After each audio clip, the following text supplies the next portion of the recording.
There are many kinds of mothers in this world. Some carry their children in their wombs. Others, like me, carry them in the quiet corners of their hearts, children no one else claimed. Children forgotten by the world. But love, my dear, no matter how deep, doesn't always fix what's broken. Sometimes, it blinds you to danger. And in my case, that love nearly cost me my life. In my own bed. My name is Gertrude Miller. Though here in the sleepy town of River Creek, Michigan, folks call me Miss G, the old lady who took in the orphan boy. I'm 76 now. Every line on this face of mine holds a memory. Some are warm. Others weigh heavy with pain that even the passing of decades couldn't erase. I still live in the same weathered house on the edge of Maple Street. The paint peels. The wood creaks. But the walls have stood strong against time. From my porch, I can see the Grand River winding like a lazy blue ribbon through the town. That river, child, it has seen it all: laughter, sorrow, and the kind of secrets that never make it into polite conversation. It also witnessed the day, back in 1992, that forever altered my family. That was the day a woman, believing love could mend any wound, opened her home and her heart to a child so deeply scarred that not even heaven's light could reach him. And now that I'm finally telling this story, I want to know, what's your name, sweetheart? And where in this vast country are you hearing my voice? Leave me a note in the comments. It warms my heart to imagine my words finding their way far beyond this old town. Who knows, maybe someone right here in River Creek remembers me, the quiet woman from Maple Street, and never knew the heavy truth I've been carrying all these years. The decision to adopt came after the Great Flood of 1988, when the Grand River rose high enough to swallow the lower streets of our town. We watched neighbors lose their belongings, homes washed in muddy waters, and something about all that loss made Joseph and me feel like it was time to grow our family. We already had 2 children of our own. Paul was 17, almost a man, and Margaret had just turned 15. But I've always had a heart that stretched wide. Too wide, sometimes. I dreamed of a home filled with laughter, with little footsteps running through the halls. That yearning never left me. Even as I grew older, it was Margaret who planted the seed. She had volunteered for a school project at the St. Widiou Clare Children's Home, located on the far side of town. When she came home that evening, her eyes were swollen from crying. "Mom, it's awful," she said through sniffles. "Some of those kids have been there for years. No one wants them. Not because they're bad or anything, just because they're not babies anymore. Everyone wants a baby." Her words echoed in my mind for days. I couldn't stop picturing those children, not with mischievous grins or giggles, but silent, waiting, hoping. Now, Joseph was never one to get carried away by emotion. A quiet man with hands made rough by work, he spent decades supervising the grain elevator at the edge of town. But when I told him about my thoughts about bringing home a child who might otherwise be forgotten, he just lit one of his hand-rolled cigarettes, looked out toward the fields, and after a long pause said, "If that's what you want, gee, we'll go meet the kid." The first time we stepped into the orphanage, I felt something in my chest tighten. The place was clean, meticulously kept, but it was the kind of silence that felt unnatural, like a library where laughter had been outlawed. Children moved slowly, cautiously, as if even breathing too loudly might get them scolded. That silence broke my heart more than any noise ever could. Miss Clemens, the director, I welcomed us with a stiff smile. She was a thin woman with sharp eyes and a mouth that looked like it had never quite learned how to curve upward. Her office smelled faintly of lemon polish and resignation. "Do you have a preference?" she asked, while flipping through a thick folder. "Boy or girl?" "Any age range." I took a breath and said the only thing I truly believed: we want a child who actually needs us. One who hasn't been picked because no one else would. She paused, looked at me a little longer than necessary, then pulled a file from the bottom of the stack. There's a boy, Roger, 9 years old. He's been here since he was 5. One of our oldest. Smart. But closed off. She didn't sugarcoat anything. His mother died from a drug overdose. We never identified the father. When we met Roger, he was alone in a far corner of the yard, sitting on a patch of grass with a worn-out book in his lap. His hair was jet black, cut short. His eyes, impossibly dark, looked up at us without blinking. He didn't smile. I didn't wave, just studied us, as if he were the adult and we were the ones on trial. He doesn't speak much, Miss Clemens explained, but he's bright, does well in school, just doesn't really connect with the others. But I didn't need more convincing. My heart had already leapt forward. That boy wasn't just another child in need. He was mine. I knew it. And when Joseph gently squeezed my hand, I knew he felt the same. The adoption process was nothing short of a marathon. Papers upon papers. Interviews that felt more like interrogations. And social workers who seemed to peer into our very souls. But I never once hesitated. I was determined.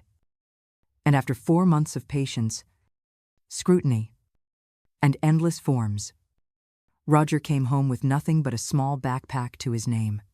Inside it were a few worn shirts, a faded storybook, and a plastic toy car with one wheel missing. That was all. Everything he owned in the world. We put him in the room he'd share with Paul temporarily. I told them, just until we fixed up the back room. Paul, 17 at the time, didn't hide his frustration. He wasn't cruel, just unwilling. Roger, for his part, was silent, so quiet, in fact, that sometimes I'd forget he was even in the house. He ate with his head down, never speaking unless spoken to. His eyes remained fixed on his plate, as if worried someone might snatch the food away. He moved through our home like a shadow there, but never truly present. I tried to reach him, slowly, gently. I paid attention to what he liked, found out he had a fondness for spaghetti with meat sauce, so I made it. Again and again. I bought books because I noticed he read more than he talked. I sat beside him on the couch during television time, even if he edged away like a frightened animal. One night, about a month after he came to us, I baked a chocolate cake. Nothing fancy, just a small cake with a single candle on top. 1 month since you joined the family, I said, placing it in front of him with a hopeful smile. He stared at the candle, then at me, and then barely, just barely, the corners of his lips twitched upward. A small smile, faint, but real. Joseph caught it too. He gave me a quiet wink from across the table, and in that brief flicker of warmth, I dared to believe maybe everything would be okay. Roger started attending the local public school just a few blocks from our house. At first, I hoped that a bit of routine and interaction with other children might help him open up. But the first few months were anything but easy. He came home with ripped notebooks, bruises on his arms, scrapes on his knees. When I asked what had happened, he always gave the same answer. Eyes downcast. Nothing. It was Miss Helen, his teacher, who finally gave me the truth. Mrs. Miller, she said gently during a parent-teacher meeting. The other children, they pick on him. They call him names. Say he's a nobody. That no one wanted him. My heart cracked open. She continued, worry in her voice. But what really concerns me is that he doesn't react. He just takes it. Doesn't fight back. Doesn't cry. Doesn't even tell an adult. It's like he's not really There. At home? Roger remained quiet. Polite. Yes. But distant. When spoken to, he answered in short, guarded phrases. But his silences became heavier. Deeper. Then the reports from school began to change. Miss Helen called again. This time with a different tone. Roger's been having sudden outbursts. She said, he lashes out when something small goes wrong. A broken pencil. A misplaced book. He's also been zoning out for long stretches. Staring at nothing. I tried to reach him. I asked. Gently. What was wrong? But he wouldn't talk. Just sat. Still as stone. Eyes blank. Joseph was growing restless. He needs boundaries. Gee. He told me one evening. You baby him too much? But how could I not? I saw a boy too young to carry the weight he held in his eyes, a weight that seemed older than all of us. All I wanted was to make him feel safe. Loved. Wanted. If only love had been enough. As time went on, the changes in Roger became harder to ignore and harder to understand. He was still quiet at home. Always observing. Rarely speaking, unless prompted. But at school, his behavior grew more unpredictable. One day he'd sit silently in class, staring at the wall. The next, he'd cry over something trivial, or throw a book across the room in frustration. Miss Helen's voice on the phone became familiar. Trop familiar. He's not disruptive in the traditional sense. She told me once. But there's something off. The anger comes out of nowhere. And then it's gone just as fast. I tried to reason with him. Talk to me. Sweetheart. I'd plead as we sat at the kitchen table. Whatever it is, I want to help. But he'd just look past me. Like I wasn't even there. Joseph's patience began to wear thin. He needs firm rules. He said, all this softness, it's making things worse. You're coddling him. Gert. Maybe he was right. But every time I looked at Roger, I didn't see a rebellious boy. I saw a child carrying a wound so deep it couldn't be seen, with the eyes only felt in the way he flinched at sudden sounds. Or the way he watched people from corners like he expected to be hit. I started adjusting our routines. I made his favorite meals more often. I asked fewer questions. I offered hugs, though he still stiffened every time I touched him. He never quite relaxed. Never fully let go. Sometimes, when the house was quiet, I'd find him sitting alone, staring at nothing, like he was somewhere else. Like part of him never really left the orphanage. And maybe he never did. Time passed. But instead of getting better, Roger's behavior began to take strange turns. He was still quiet at home, never raising his voice, never talking back. But something shifted, subtle at first, then more visible. There was a sense of detachment, like he was going through the motions of life, without really being part of it. Then the school called again. Mrs. Miller, the coordinator said cautiously. Roger hasn't been at school for the last 3 days. I nearly dropped the phone. That can't be, I replied. He leaves every morning in his uniform with his backpack. There was a pause. We just thought he might be sick. That evening, when Roger came home at the usual time, I waited at the door. How was school? I asked. Fine, he said without flinching. I showed him the note from the school. He blinked. They're wrong, he muttered. I went. But when pressed further, his story changed. Okay, maybe I didn't go, he admitted. I was getting bullied again. So I stayed away. Why didn't you tell me? I asked.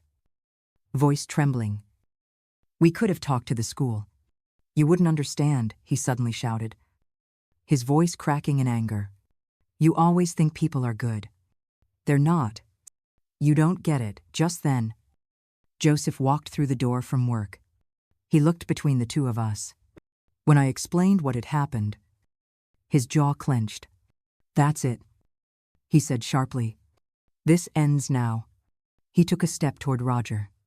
For the first time, I saw my husband raise his hand, not in anger, but out of sheer desperation. "No, Joseph," I cried, stepping between them. "We don't fix this with fear." Roger took the opportunity and ran out the door and into the night, disappearing before either of us could stop him. He didn't return until almost morning.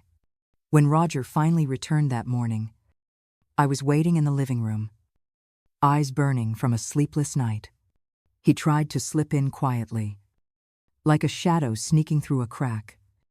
But I turned on the lamp as soon as I heard the door creak. He froze.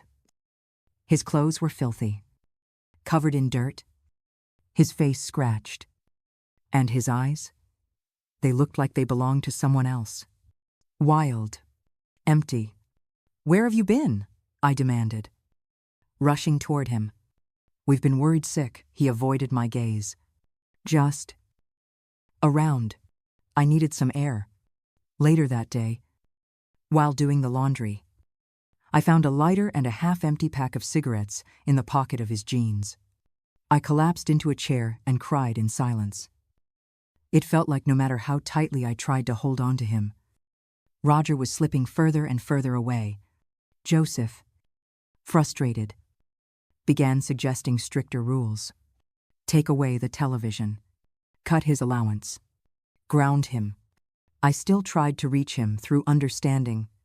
I even convinced him to visit a psychologist at the community center. We managed 3 sessions. He didn't say a word in any of them. After the last session, the psychologist took me aside. "Mrs. Miller," he said gently, "your son is carrying a lot of anger. It's buried so deep. It's become part of him. Children who've experienced abandonment often test the love they receive. They push limits to see if you'll leave too." Those words hit hard, but they made sense. So I made a decision I would not give up on him. I would love him louder. Love him even when he pushed me away. Love him when he didn't believe he deserved it. Joseph wasn't sure that would work. "You've always had a better touch with the kids than I do," he said, exhaling slowly. He didn't argue, but I saw it in his eyes, the fear that we might already be too late. Oh, my dear. If you're enjoying this story of overcoming, give a little help to the Tenacity Tales channel. Would you just click the like button and subscribe so you don't miss any of our stories? This old grandma is very happy to know there are people who want to hear what I have to tell. Now, let's continue, because this story still has much to be revealed. There are things we don't like to remember, but that need to be told so that other people don't go through the same. As Roger entered his 13th year, the changes in him became harder to ignore both physically and emotionally. Puberty hit him like a storm. His voice deepened. His limbs grew faster than his clothes could keep up, and acne began to speckle his cheeks and forehead. Alongside the physical transformation came something else, a sudden interest in his appearance. The boy who never cared what shirt he wore now started asking for branded sneakers, expensive cologne, and gel to slick his hair back just right. Joseph joked one morning when Roger strutted into the kitchen with his hair perfectly styled. "Trying to impress a girl?" "Huh?" Roger flushed bright red but said nothing. Then came the discovery that unsettled me more than I wanted to admit. I was changing his bedsheets one afternoon when I found magazines hidden beneath the mattress. Not the innocent kind of curiosity a teenager might have, no. These were explicit, graphic, and deeply unsettling. At first, I stood frozen, magazine in hand, heart thudding in my chest. Then I carefully put them away, unsure what to do. Part of me wanted to believe it was normal teenage behavior, but something about them felt off. When I showed one to Joseph, he shrugged. "He's a teenage boy. Gee, you can't expect him to stay a choir boy forever." Still, unease festered in me. It wasn't just the magazines. It was the way Roger started looking at me. Lingering glances. Too long. Too still. Eyes that studied. Not like a son. But like something else. I dismissed it at first. Told myself I was imagining things. Until the day I walked into the bathroom without knocking and saw him holding a photo of me, an old portrait from when I was younger. His reaction was immediate. He dropped it. The glass frame shattering across the tile. "What are you doing with that?" I asked. Startled. "Just looking," he muttered, pushing past me and disappearing into the hallway.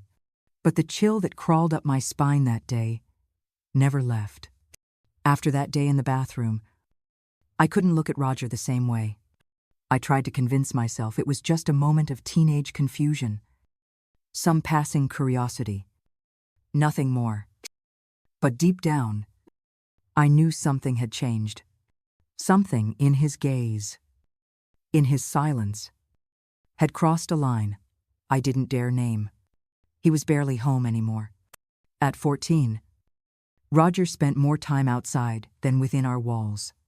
He left early each morning, claiming he had classes or study groups, but often returned late, his clothes smelling like smoke, his eyes distant and glassy.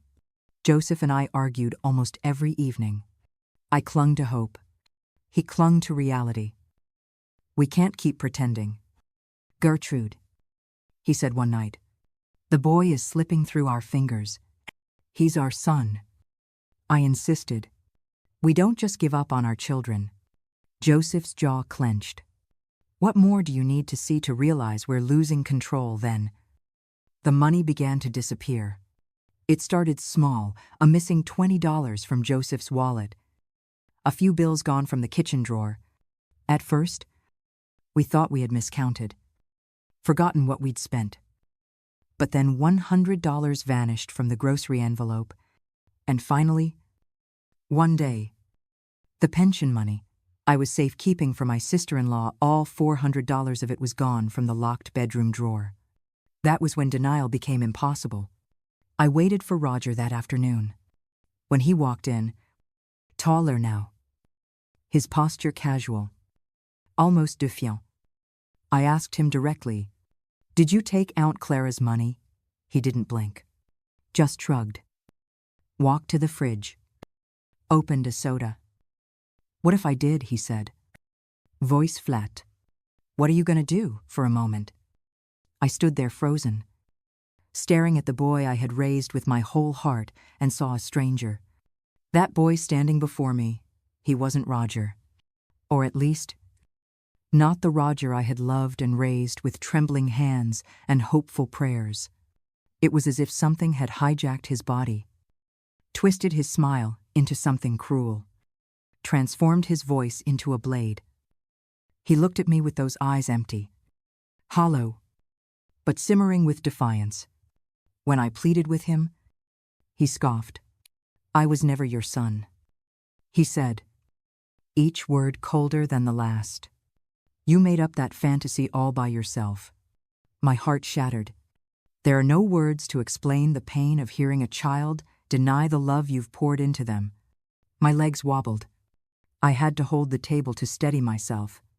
The boy in front of me was a stranger in my own home, and he wore my son's face. He mocked the idea of love, twisted it into manipulation, claimed that we'd used him for appearances, to look like good people. Joseph arrived home to find me in tears, crumpled on the floor. When I told him what happened, he grew quiet in that heavy, knowing way of his, lit a cigarette, and stared out at the dark porch. "We need help. Gert," he finally said. "Not from us. From people who deal with this professionally." "No," I answered, almost in a scream. "We're not sending him away. He's just hurting. Lust. It'll pass." But even as I said those words, I could hear my own doubt. Joseph was right. In the quiet way he always was. There was something broken in Roger. something far deeper than adolescence or trauma, something that not even love could reach. And that night, I didn't sleep. I lay in bed, staring into the shadows on the ceiling, asking myself where we had gone wrong. What had we missed? Were the signs always there? Just waiting for us to open our eyes. That winter of 1994. The house had turned quiet again. Roger, now 15, had the body of a man but his mind. His moods, they changed like the wind. Some days, he would greet me with a smile, help Joseph fix the fence, even wash the dishes without being asked. On those days, I'd let my guard down, hoping no, convincing myself that perhaps he was healing. But the next day, it would all vanish. Had come home late, slam his bedroom door shut, blast his music so loud that the walls seemed to shake. If I asked him anything, how was school or did you eat, his response would be a cold glare. Or worse, no words at all. It was around then that I first noticed the strange marks on his arms. Angry, red punctures. At first, I thought maybe he'd been in a fight. He was always picking battles with the neighborhood boys.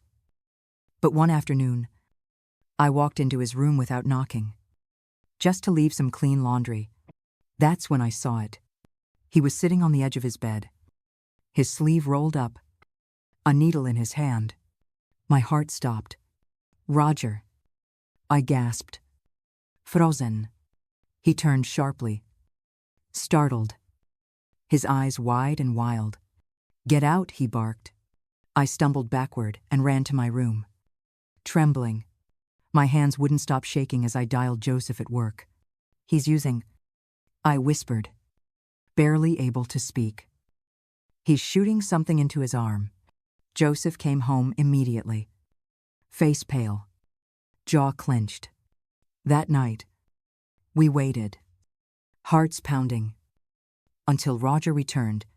He walked in as if nothing had happened, tossed his backpack on the couch, and reached for a drink from the fridge. Joseph blocked his way. We need to talk, he said, voice firm. About what? Roger muttered, not looking up. About what your mother saw? Joseph snapped. You're using drugs. Boy. Roger's body stiffened. Then his face twisted into something I'll never forget. I'm not your boy, he said slowly. You don't own me? You don't control me. The venom in his voice sent chills down my spine. That was the first time I saw him as someone who might truly hurt us. That night began like any other. The rain had just stopped, leaving the air dense and humid, with a silence only broken by the occasional distant thunder. I had gone to bed after saying my nightly prayers, with Joseph snoring softly beside me and Roger supposedly in his room studying for a test. Somewhere in the early hours, maybe around 3 or 4, I was suddenly awoken by a cold shiver. That strange instinct all mothers know too well. I opened my eyes slowly, at first thinking it was a dream or a noise outside. But then I saw it, a figure standing by the edge of the bed, not moving, just watching. It was Roger. He wasn't wearing a shirt, only a pair of shorts. At first, I thought maybe he was sick, but then I saw something in his eyes, something terrifyingly unfamiliar. Cold, blank, hungry. Roger? I whispered, my voice barely a breath. Are you okay? Sweetheart. He didn't answer. Instead, he stepped closer, and that's when I noticed the unthinkable. His body language, the way he was breathing, the look in his eyes, it was wrong. Deeply wrong. A mother should never have to see her son look at her like that. I sat up quickly, reaching for Joseph to wake him. But Roger moved faster. In a heartbeat, his hand was over my mouth. Don't wake him, he hissed. I don't want to hurt him. Terror clamped around my chest. I struggled. thrashed, tears already flooding my face. This wasn't a misunderstanding. This wasn't a nightmare. This was real, and I was in danger. From my own son. Then Joseph stirred. Maybe it was my movement. Or maybe God help us, some instinct in him snapped awake just in time. I heard his confused voice grow into a roar. What the hell? In a flash, Joseph lunged from the bed, grabbing Roger and pulling him away from me. They fell hard onto the floor, fists flying, furniture toppling over. I scrambled to the light switch, turned it on, and saw them both on the floor. My husband trying to restrain Roger, who was fighting like a cornered animal. Call the police? Joseph shouted. Now. Gert, call them. I stood frozen for a moment. My heart shattered into pieces. Before I ran for the hallway, Roger broke free, grabbing the broken lamp from the nightstand and striking Joseph across the forehead. Blood sprayed as my husband collapsed. That's when I screamed. I ran out the front door, barefoot and in my nightgown, screaming for help into the still, damp night. Lights turned on across the street. Neighbors came out. Mr. Arnold and his son ran into the house. Roger had already vanished. Out the back, swallowed by the night. And just like that, our lives were never the same again. That night, Joseph and I sat in silence at the kitchen table. The air between us, thick with dread. We didn't argue, didn't cry, just exchanged heavy glances. There was nothing left to say that hadn't already been whispered in the dark. Behind locked doors, we decided, without words, that when Roger returned, we would finally take action. Whether he liked it or not, we'd find a rehabilitation program, a counselor, someone trained to deal with what we clearly could not. But Roger didn't come home. Not that night, not the next morning, not even by the following evening. We called his friends. No one had seen him. We drove around the neighborhood, checked bus stations, alleyways, even the back of the old church, near the highway, where the troubled kids sometimes gathered. It was winter, cold, bitter. Snow came down in icy sheets, covering the town in silence, and still no Roger. By the third night, I was frantic. I paced the floor, clutching the phone, calling the police again and again. Though they said there was nothing more they could do, Joseph tried to keep calm. But I could see the fear under his stillness. He barely slept. He sat by the window for hours, staring out at the street like Roger might suddenly appear out of the dark. Then, on the fourth day, the phone rang. It was a hospital, 3 towns away. Mrs. Miller, the voice asked. We have a young man here. He's not conscious, but he had your number in his pocket. My knees gave out. Joseph caught me. We rushed to the hospital. When we arrived, the nurse led us down a long, estérile corridor. There he was, pale, unconscious, an oxygen mask on his face, a line of IVs feeding into his arm. Overdosed. The doctor told us there were a lot of substances in his system. Based on what we found, it may have been intentional. My world went silent. When we arrived at the hospital for the second time, the scene was almost surreal. Roger was strapped to the bed with leather restraints, a soft belt across his chest, his wrists fastened to the metal rails. He had been sedated, eyes half-lidded, body limp like a puppet, with its strings cut. He didn't react when I whispered his name. He didn't even flinch. A nurse explained that he'd grown aggressive with staff during a moment of clarity. He had tried to rip out his IVs, cursed at the doctor, and had to be subdued for his own safety. The drugs now kept him quiet. But it wasn't really peace. It was silence built on desperation. A few hours later, we were asked to meet with the psychiatric team. They sat us down in a windowless room with stained walls and a single flickering light. A young doctor, he couldn't have been more than 30, opened a thick file and looked at us with tired eyes. "Your son," he began gently, "is not just dealing with drug addiction. That's only the surface." Joseph and I leaned in, holding hands tightly. "We're seeing clear signs of deeper mental illness. He's shown paranoid behavior, severe mood swings, emotional disconnection, and in some moments, a loss of contact with reality." I could barely breathe. The doctor continued. "Our preliminary diagnosis suggests schizophrenia, potentially combined with antisocial personality disorder. Based on the patterns, it's very likely these conditions began years ago, probably long before he came to live with you." My heart clenched. So many questions surged inside me. But one drowned out the rest. How had we never seen it when we were finally allowed to see him? Roger was sitting alone in his room at the psychiatric hospital. He looked so thin, the kind of thin that comes not from hunger but from being emptied out by something darker. His face was pale and gaunt, his hair cut short, his skin sallow under the sterile lighting. He sat on the bed, back slightly hunched, staring at the barred window as if it might open up to some other world. "Son," I said gently, almost afraid of hearing my own voice. He turned his head slowly. For a fleeting second, I thought I saw it, that glimpse of the old Roger, the frightened child we once took in, but it vanished as quickly as it came. His eyes were dull again, distant. "What are you doing here?" he asked flatly, as if we were strangers interrupting his day. "We came to see how you're doing," Joseph answered, careful to keep his tone steady. Roger chuckled a dry, hollow sound. "Now after all this time, what's the point? It's never too late."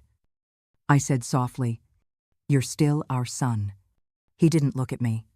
He just laughed again. And this time, it was edged with something bitter. "This isn't a fairy tale," he said. "What? You think I'll get better? Come back home, and we'll be a happy family again after what I did." There was a silence heavy enough to drown in.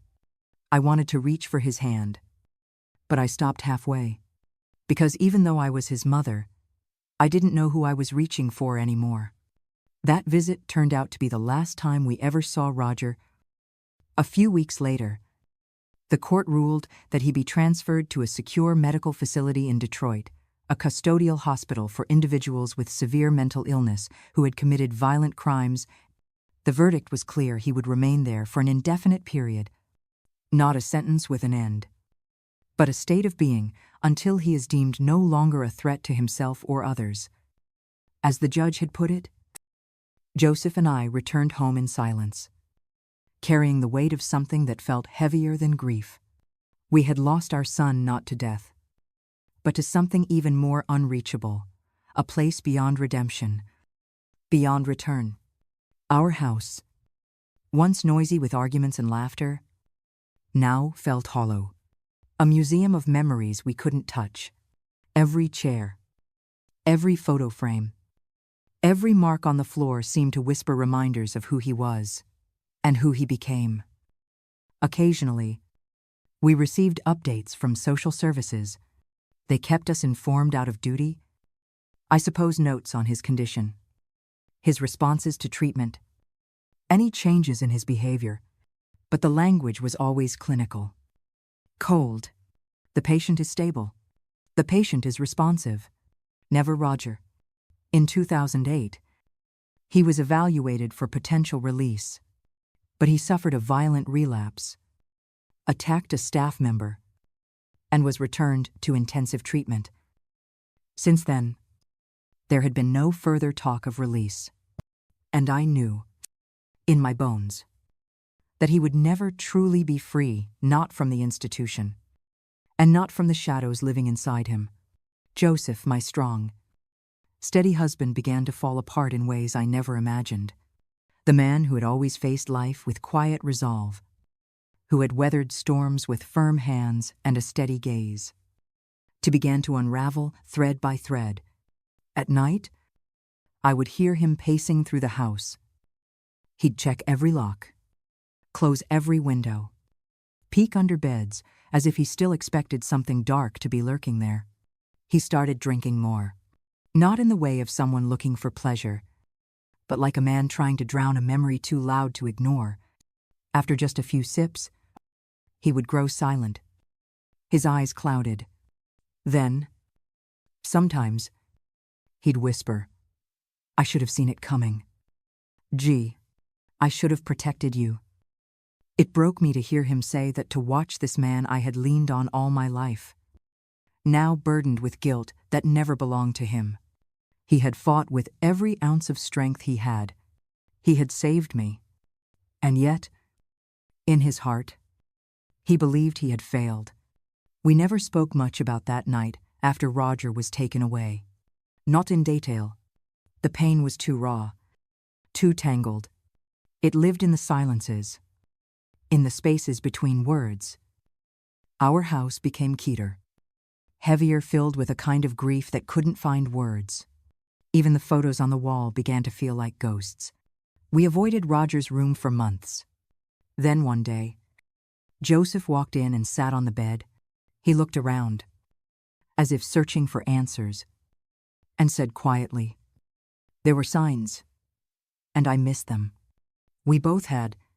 We had loved blindly, hoped stubbornly, but some darkness, we now realized, cannot be tamed even by love."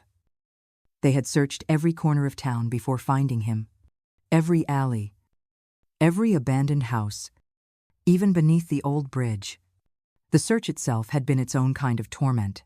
The waiting, the not knowing, the imagining.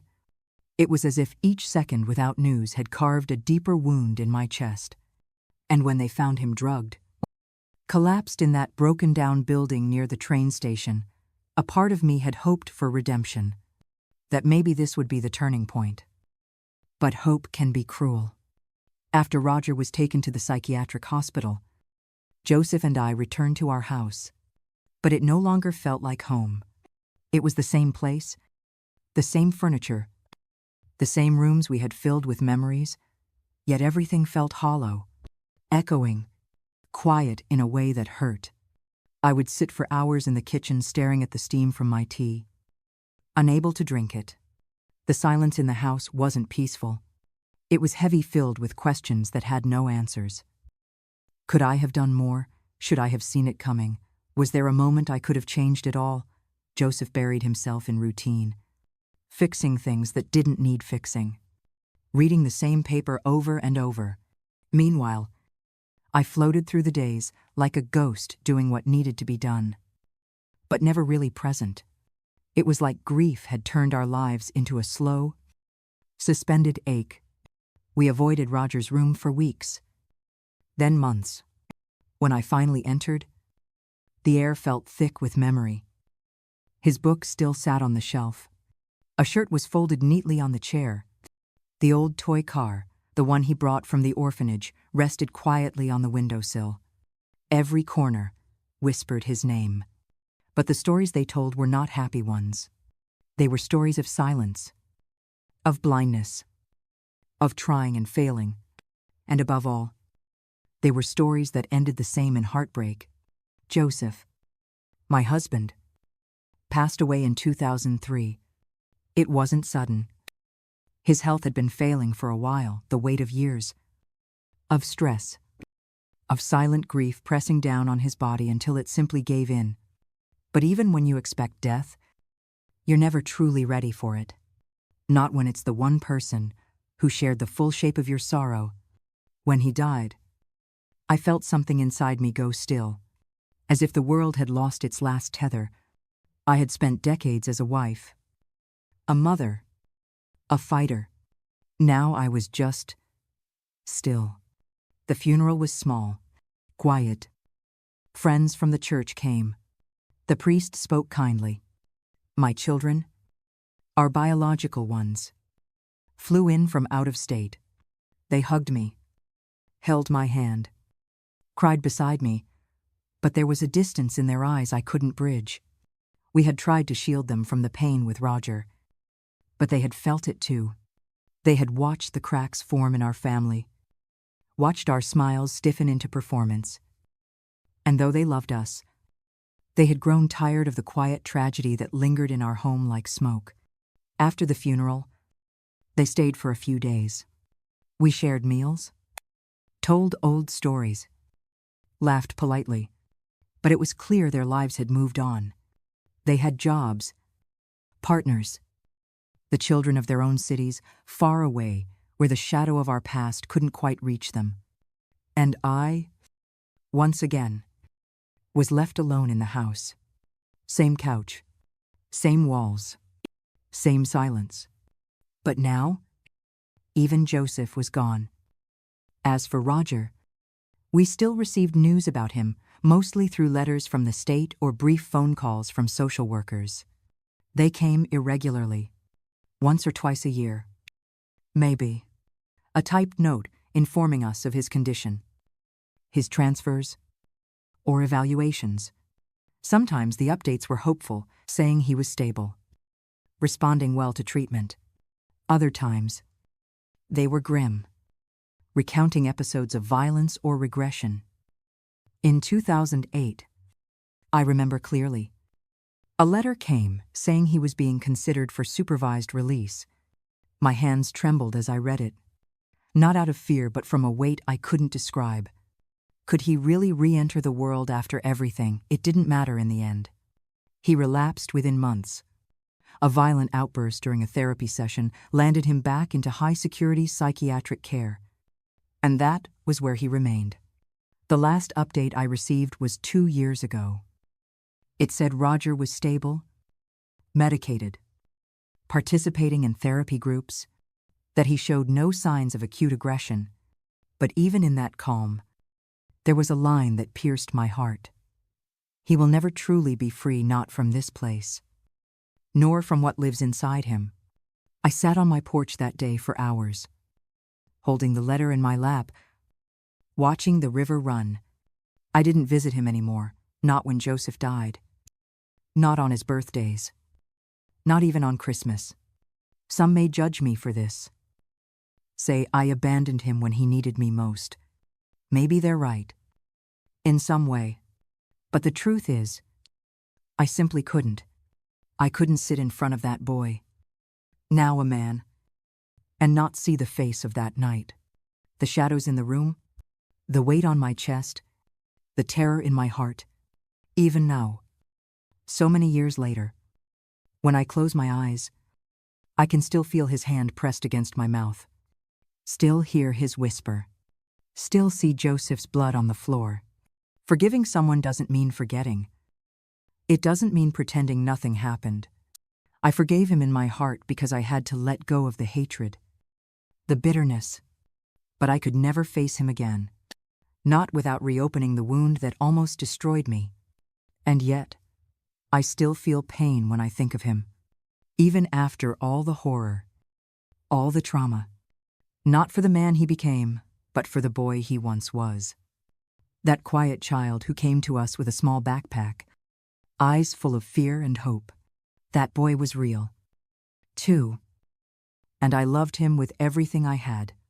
The first thing I came to understand, and it took me years, is that love doesn't cure everything. We grow up hearing that a mother's love can move mountains. That if you love a child enough, you can fix any wound, correct any path, and heal any hurt.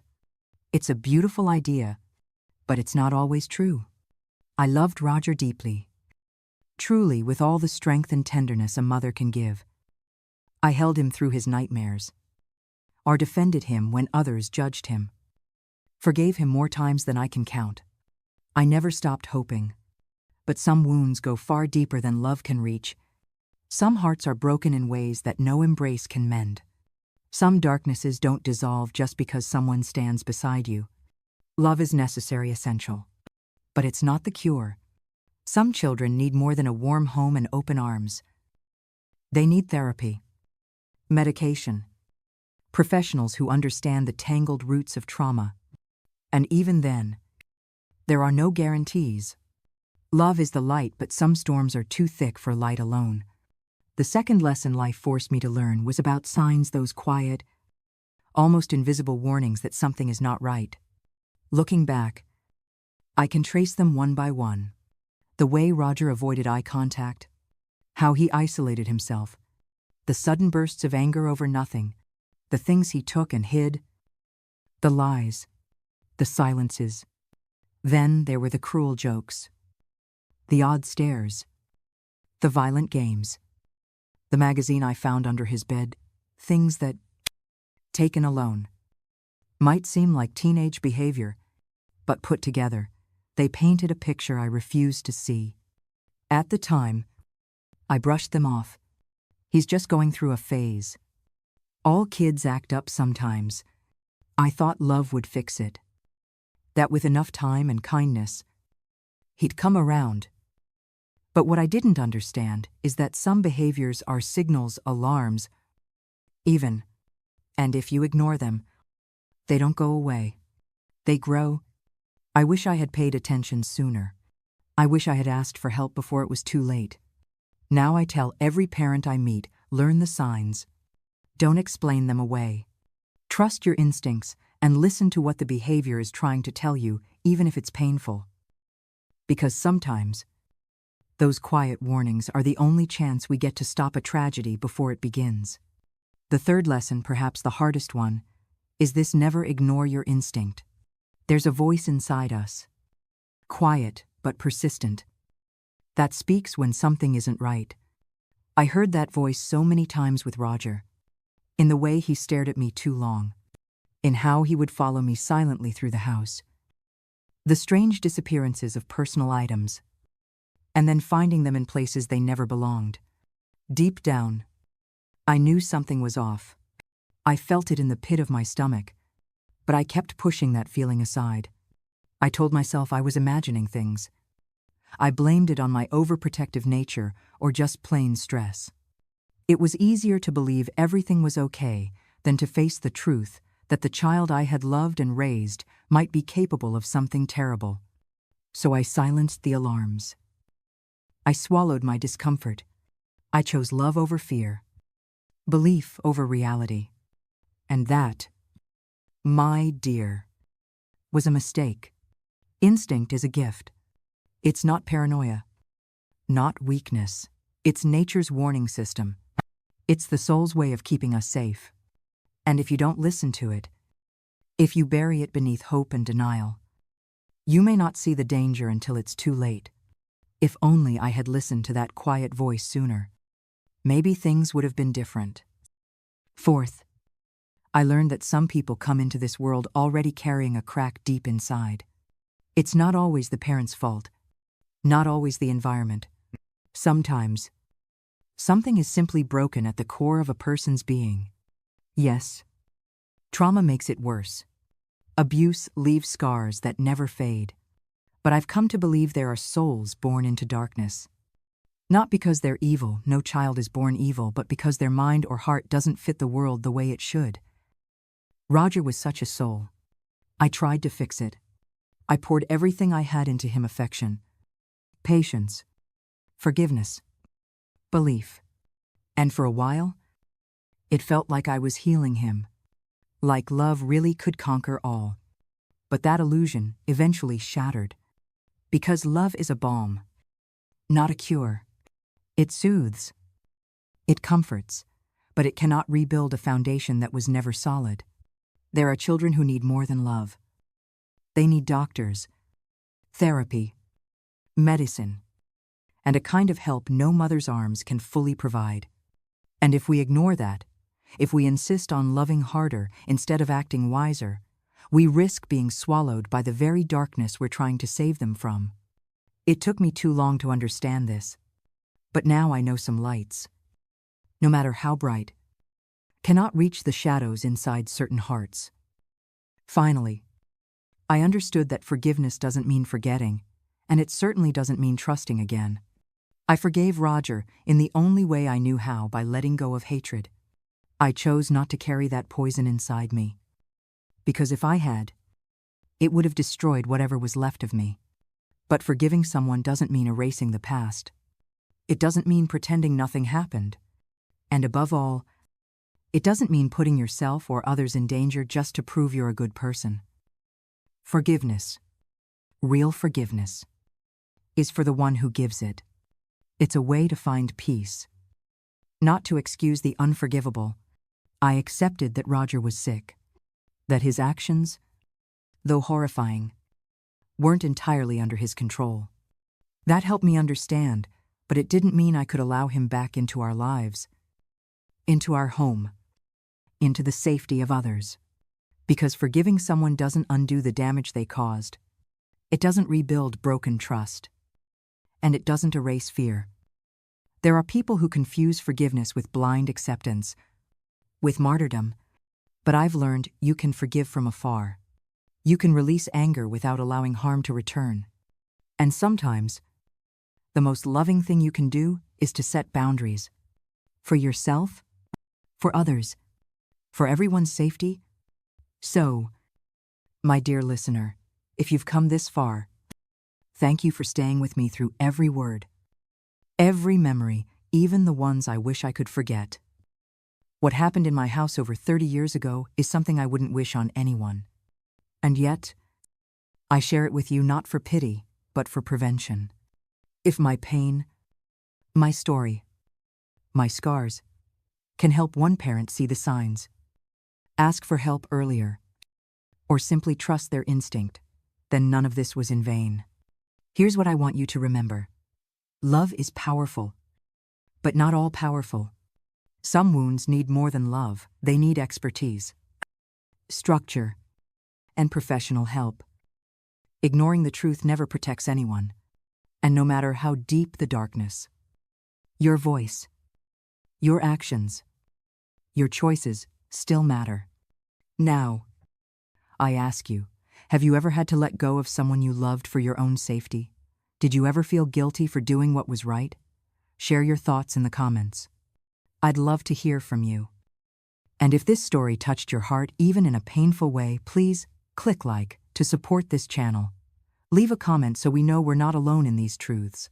Subscribe so you never miss a story that matters. Thank you for listening. Thank you for letting me remember. May peace be with you, and may your home always be safe.